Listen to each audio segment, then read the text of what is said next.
সব খেলার সেরা বাঙালির তুমি ফুটবল।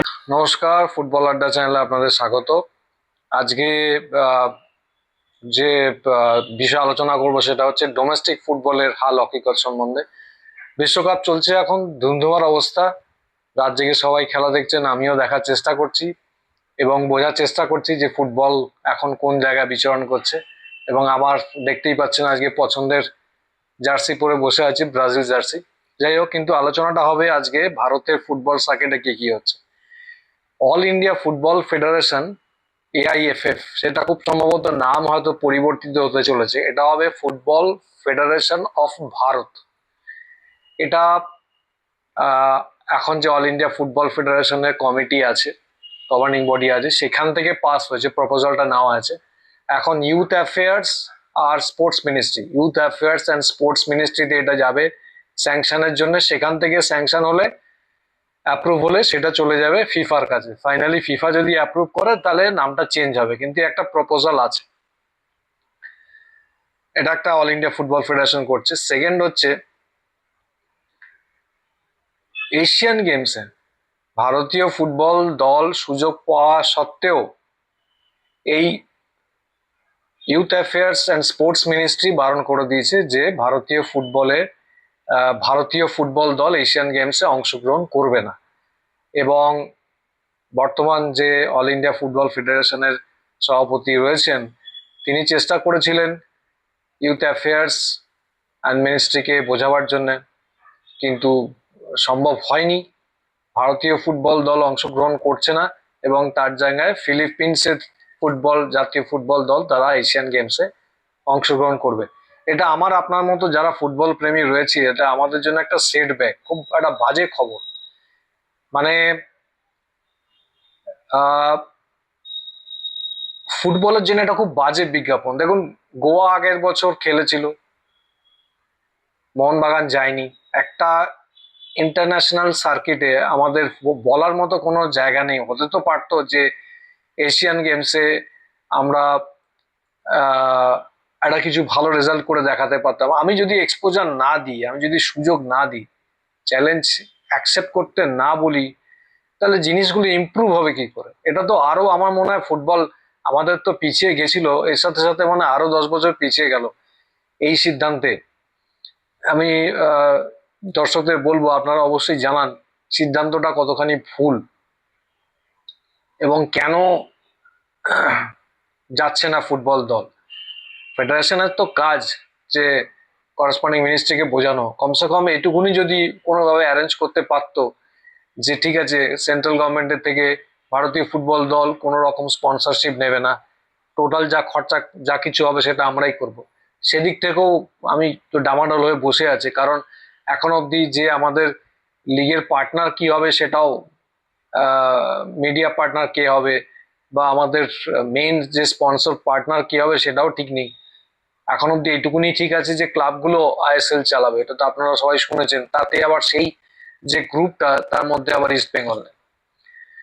থার্ড পয়েন্ট হচ্ছে ডুরান্ড শুরু হচ্ছে, আপনারা জানেন। এবার ডুরান্ডে এখন অব্দি all India football federation NOC দেয়নি, যার ফলে ইস্ট বেঙ্গল, মোহনবাগান সহ বাকি দলগুলোর অন্যান্য যারা বিদেশি আসার কথা, যারা অলরেডি চুক্তিবদ্ধ হয়ে গেছে, সেটাতেও একটা গড়বড় হয়ে গেছে যে তারা আসতে পারছে না। এবার তারা যদি সময় না আসে, এখন শুনেছেন নিশ্চয়ই যে 25 তারিখে বড় ম্যাচ হবে, তো কখন আসবে, কবে প্র্যাকটিস করবে, ফিটনেস লেভেল বাড়াবে, আর কবেই বা তারা ম্যাচ খেলতে নামবে? কারণ ডুরান্ডটা এই গত কয়েক মরশুম ধরেই চলে আসছে যে একটা প্রস্তুতি টুর্নামেন্ট হিসাবে সমস্ত বড় ক্লাব, যারা আইএসএল ক্লাবগুলো খেলে, তারা নেয়। এইখানেও গন্ডগোল। তো একটা মানুষ, আমি পরিষ্কার করেই বলছি, অল ইন্ডিয়া ফুটবল ফেডারেশন সভাপতি, যে আপনি কতবার ব্যর্থ হলে তারপর ব্যর্থতার দায় স্বীকার করে সরে যাবেন?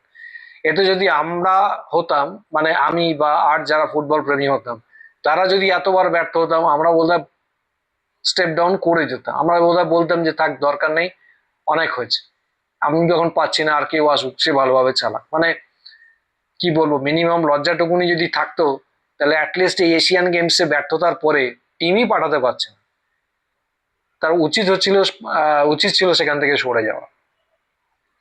আবার ভারতীয় বংশোদ্ভূত যেটা বিদেশি প্লেয়ার খেলে, আইওসি, সেইখান থেকেও কিন্তু একটা গ্রিন সিগন্যাল আসেনি, মানে তারা এইবারে আইএসএল এ বাধ্যতামূলক খেলবে কিনা, বা যদি তারা খেলে তাদের ডোমেস্টিক প্লেয়ার হিসাবে কাউন্ট করা হবে না বিদেশি হিসাবেই কাউন্ট করা হবে, মানে সবকিছু একটা ঘোট পাকিয়ে আছে, হচপচ হয়ে আছে, খিচুড়ি হয়ে আছে, কবে কি হবে ঠিক হবে জানি না।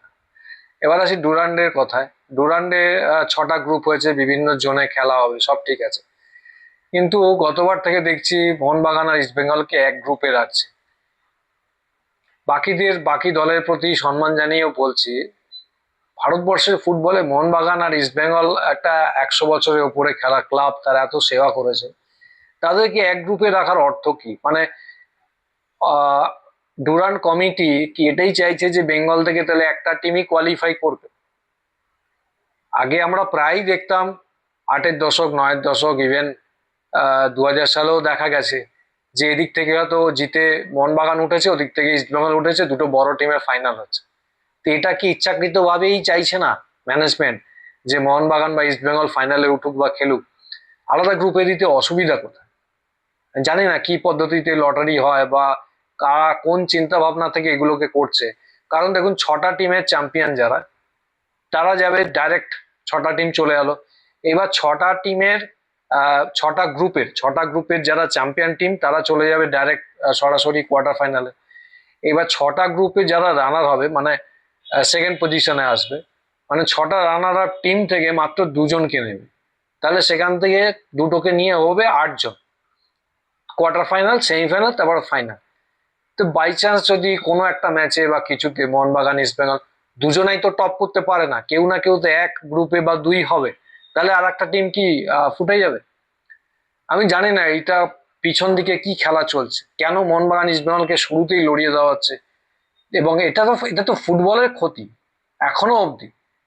আমি খেলার মান নিয়ে বলছি না, এখনো অবধি মোহনবাগান ইস্টবেঙ্গল যদি মাঠে নামে, সে মোহনবাগান আর কারোর সাথে খেলুক বা ডার্বি খেলুক, বা ইস্টবেঙ্গল আর কারোর সাথে খেলুক বা ডার্বি খেলুক, তাতেই যা জনসমাগম হয়, দর্শক সমাগম হয়, সেটা দেশের আর কোনো ফুটবল খেলায় হয় না।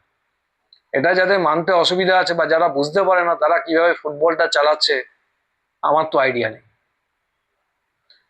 তো যাই হোক, প্রস্তুতি পর্ব চলছে, সমস্ত দলই প্রস্তুতি নিচ্ছে, এটা আপনারা দেখেছেন। এবার আসছি কলকাতা লিগের দুই বড় দলই মোহনবাগান এবং ইস্ট বেঙ্গল, তারা দল গুছিয়ে নিয়েছে, অনেকদিন থেকে প্র্যাকটিসও শুরু হয়ে গেছে। তো কলকাতা লিগে দুটো গ্রুপ করেছে, group A, group B. Group A তে 13টা দল, গ্রুপ বি তে 13টা দল। সেখান থেকে 3টে দল এ থেকে, 3টে দল বি থেকে নিয়ে একটা সুপার লিগ করে ফয়সালা হবে।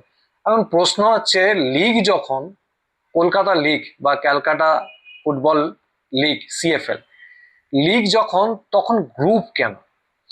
8-এর দশকের শেষের দিকে বা 9-এর দশকের শুরুর দিকে আপনাদের মনে আছে, সেই সময় প্লেয়ারদের তরফ থেকে, সাংবাদিকদের তরফ থেকে বা ফুটবল বিশেষজ্ঞদের তরফ থেকেও একটা ফেডারেশনকে রিকোয়েস্ট করা হয়েছিল, আইএফএ কে রিকোয়েস্ট করা হয়েছিল যে ম্যাচ সংখ্যা কমাতে। কারণ তখন কি হতো, একটাই দল থাকতো, ওরম ভাবে জুনিয়র দল বা সেকেন্ড দল এরকম খুব একটা থাকতো না।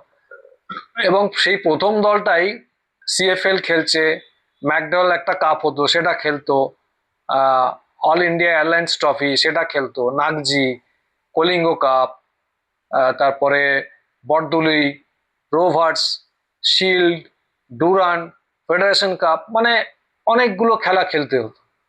তার জন্য প্লেয়ারদের উপর চাপ পড়ে যাচ্ছিল, 60টা ম্যাচ, 65টা ম্যাচ, 70টা ম্যাচ, প্রবলেম হচ্ছিল।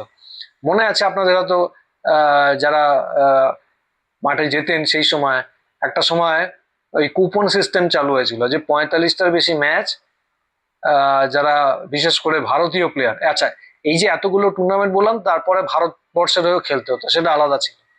তো এই যে এতগুলো ম্যাচ যারা ভারতের হয়ে খেলছে, ভারতবর্ষের যে কোনো দলে, সিনিয়র বা জুনিয়র দলে, তাদেরকে কুপন সিস্টেম করে দিয়েছিল যে তারা ইন্ডিয়ান ম্যাচের বাইরে, মানে ডোমেস্টিক সার্কিটে 45টা বেশি ম্যাচ খেলতে পারবে না। তো তারপর থেকেই এই গ্রুপ করা বা সমস্ত দলকে নিয়ে একটা লিগ করার পরে ওই প্রথম 6টা দল নিয়ে একটা সুপার লিগ করে দেওয়া, যাতে বড় দলের প্লেয়াররা, বড় টিমের প্লেয়াররা কম ম্যাচ খেলে, তাদের টোটাল সারা বছরে কম ম্যাচ খেলতে হয়, যাতে তাদের খেলোয়াড় খেলোয়াড়ের যে মানটা, খেলার মানটা পড়ে না যায়, তাদের খেলোয়াড় জীবন দীর্ঘায়িত হয়, এই সমস্ত চিন্তা ভাবনা করে করা হয়েছিল। কিন্তু এখন তো সত্যি কথা বলতে গেলে আইএসএল এর বাইরে কিছু খেলা হয় না। সে আইএসএল এ ধরুন সব মিলিয়ে 24টা কি 25টা ম্যাচ, আর বাকি থাকলো ডুরান্ডও আমি ধরে নিচ্ছি ধরুন সব মিলিয়ে যদি ফাইনালও যায় 7-8টা ম্যাচ, হলো 42টায়। এবার হলো আইএফএ শিল্ড, সেখানেও আমার মনে হয় প্রি কোয়ার্টার থেকেই বড় দলরা চান্স পায় বা কোয়ার্টার ফাইনাল থেকে চান্স পায়, সেখানেও 7-8টা। 40টার বেশি ম্যাচ সত্যি কথা বলতে গেলে ফার্স্ট ক্লাস ম্যাচ কিন্তু খেলে না টিম। হ্যাঁ, সুপার কাপেও সেখানে যদি কোয়ালিফাই করে সেখানে 4-5টা, মানে সব মিলিয়ে 45টা। তো এই কন্ডিশনে ঘরোয়া লিগে এরম আলাদা আলাদা গ্রুপ করার কি মানে আছে? তাহলে লিগটা থাকলো কি? মানে আমি বলছি যে এখন তো যেটা মেন দল যারা আইএসএল খেলে, বিশেষ করে মোহনবাগান, ইস্ট বেঙ্গলের, তারা তো কলকাতা লিগ খেলে না, জুনিয়র ছেলেরা খেলছে।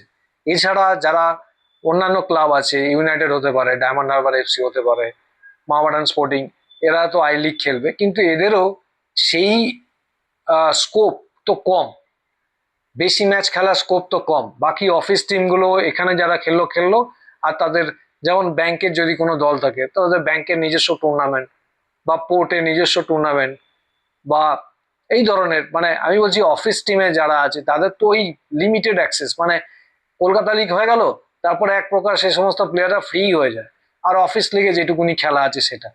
তাহলে সব দলকে নিয়ে 22টা 23, মানে 13-13-26টা দলকে নিয়ে লিগ করলে অসুবিধা কোথায়? মানে একটা পুরো গোটা লিগ তো খেলতে পারে, খেলার পরে 26টা থেকে কমিয়ে আমি 10টা করে দিলাম, 10টা টিমের লিগ করলাম, খেলাটা চলুক না, অসুবিধা কোথায়?